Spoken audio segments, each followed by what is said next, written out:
Anytime I get to review a Christopher Nolan movie, it's a good day. And today we're going to review one of his lesser talked about movies, Insomnia from 2002. So anyway, let's do this.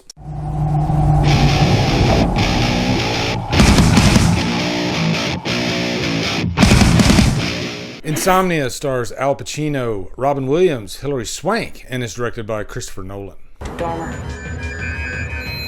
Another night up like this and you're really gonna lose it. Now the game has turned deadlier than he ever imagined. This whole thing you're doing ain't gonna work with me. What's up, guys? Welcome to a catalog review. This is a patron request for Bronson Wright Wolf. Boy, does he give me some interesting movies to discuss. Some that I've never seen, some that I saw when they first came out and I don't remember much about them. And Insomnia is just that.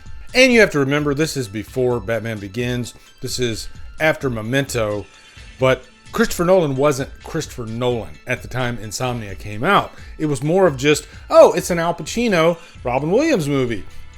Looks like a cool thriller. This should be fun, right? Didn't know anything much about the director. If this movie had come out in the past few years, or I guess just after the Dark Knight trilogy, I think more people would have focused hard on this movie. Because after giving it a fresh watch over 20 years later, it's Christopher Nolan all the way. It's definitely up there with a lot of his best movies. Not to say that it's his best movie at all, but, I like diving back to a younger time in a filmmaker's career. And I even watched like this interview that Christopher Nolan did with Al Pacino right after this movie came out. And he looks so freaking young. And, you can't help but think that is a different person than the person we have now, because of all that he has learned since then. And the movie that he put out at that stage in his life looks like the work of a seasoned cinematic veteran. So he was already ahead of his time. And Memento, I believe that's on my list to review here soon. Memento's amazing. And just, the novelty of that movie is the whole movie is filmed backwards. So anyway, let's give you a quick plot synopsis. Al Pacino plays Will Dormer. He is I guess a famous detective. He even wrote a book. A lot of younger detectives, they look to him for inspiration. And he is a very good detective, as you can see while you're watching the movie. He's just a painstaking detail type of detective. When he enters a room, he is constantly taking into account every single little nuance that is going on, which I love that stuff. I love really well-written detective stories, and I think this is a really good one and a really interesting one, and it's different than all the other ones. One reason is just because of the setting. This takes place in Alaska. I've never been to Alaska, but I know that there are parts of Alaska that they have sunlight for months. Is it years too, guys? My Alaska natives or people that have been to Alaska will help me out on this, but I find that fascinating. The closest that I can even relate to that is when I lived in Japan. I remember getting up at like 4 a.m. and it looking like it was 8 a.m. It was that bright out. But still, you still had nighttime and daytime. It's just, in the summer, you had very little nighttime. That's what it felt like anyway. But that's a good reason why the movie's called Insomnia, because if you are not a native of the area and you're not acclimated to it, then you're not going to get very good sleep. And you can see that throughout the movie. But the plot of the movie, aside from that, is Will Dormer has a dark past. He was in charge of a case that involved a criminal that is not a very good person at all. And it's hard to separate the job from the way you feel personally about someone, I guess your own values, and that got in the way. So in this movie, once he gets to Alaska, he's there to investigate this murder, and the prime suspect in this murder is Walter Finch, played by the great Robin Williams. He did this movie and 1 Hour Photo in the same year.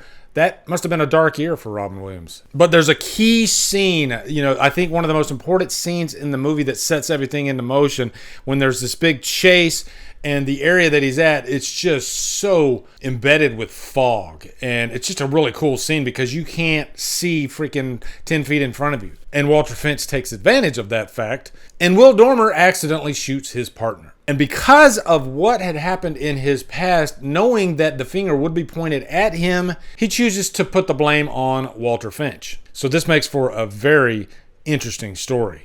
And it's told in such a great way, edited in such a great way, because it's a Christopher Nolan movie. And that, that footprint, that DNA of, Christopher Nolan is there back then. I couldn't help but compare this to a lot of his more recent movies in the way that they are played out. He just has a signature. I guess that's what I'm trying to say. And within a few scenes, you're like, oh, that's a Christopher Nolan movie. I can just tell by the way it's edited, the way it's presented, and Insomnia is no exception. Now, another thing you get in Christopher Nolan movies is great characters.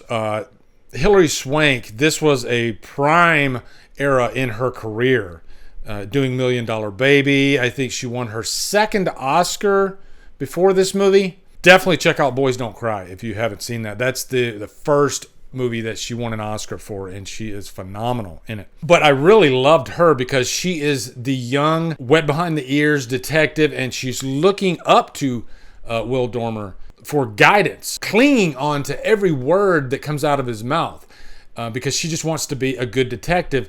And of course, she starts picking up some of the breadcrumbs along the way because she is a good detective, and she figures out that things are not what they seem. The evidence as presented by Will Dormer doesn't match up with what actually happened with his partner dying. And that's just really fun to watch unfold throughout this movie. You're wondering, you're actually knowing that these two are going to collide at some point, and what is that confrontation going to be like? Will she cover up for her mentor, or will she turn him in? That's part of the fun of this movie. Now, Walter Finch is a very interesting character because you even have your own theories about him as you're watching this movie. He doesn't come off like, your stereotypical serial killer. So you're going to have questions like, ooh, could he have done this murder? He also plays it sort of like a sympathetic killer, like maybe if he did do it, maybe it was an accident. You don't know. And I love when actors, they ride the line when they're doing these dark characters. And he also did that with 1 Hour Photo. I think Robin Williams was really great at playing sympathetic villains because it gets in the way of your thought process. You should be like, oh, that's a horrible human being, kind of like Buffalo Bill or Hannibal Lecter. But no, this isn't that at all. It's a character that you might see at your grocery store. He doesn't look like a serial killer or just a murderer. But guys, this is just a wonderful movie, and I have to stress that the idea of insomnia is a big part of the movie because throughout, Will Dormer, he can't get sleep, and it's driving him insane, and he has all this guilt, and everything just kind of compounds upon itself. This is definitely a high purchase worthy. I am so glad that Bronson gave me that push I needed to check this out again because I owned the Blu-ray. I've had it for ages. I just haven't thrown it in years. And I'm glad I finally did again because I think this is one of the more underrated Christopher Nolan movies. And I think it stands up nicely against some of his best work. So definitely let me know what you guys think of Insomnia when you get a chance. Looking forward to hearing your thoughts. Also, be sure to come over to Killer Flicks where we talk horror all day and every day. And on Fridays, we do Free For All Fridays. Follow me at Drumdums on my social. Support me on Patreon. Buy me a coffee. Anyway, guys, thank you so much for watching. Have a good day. And Drumdum out.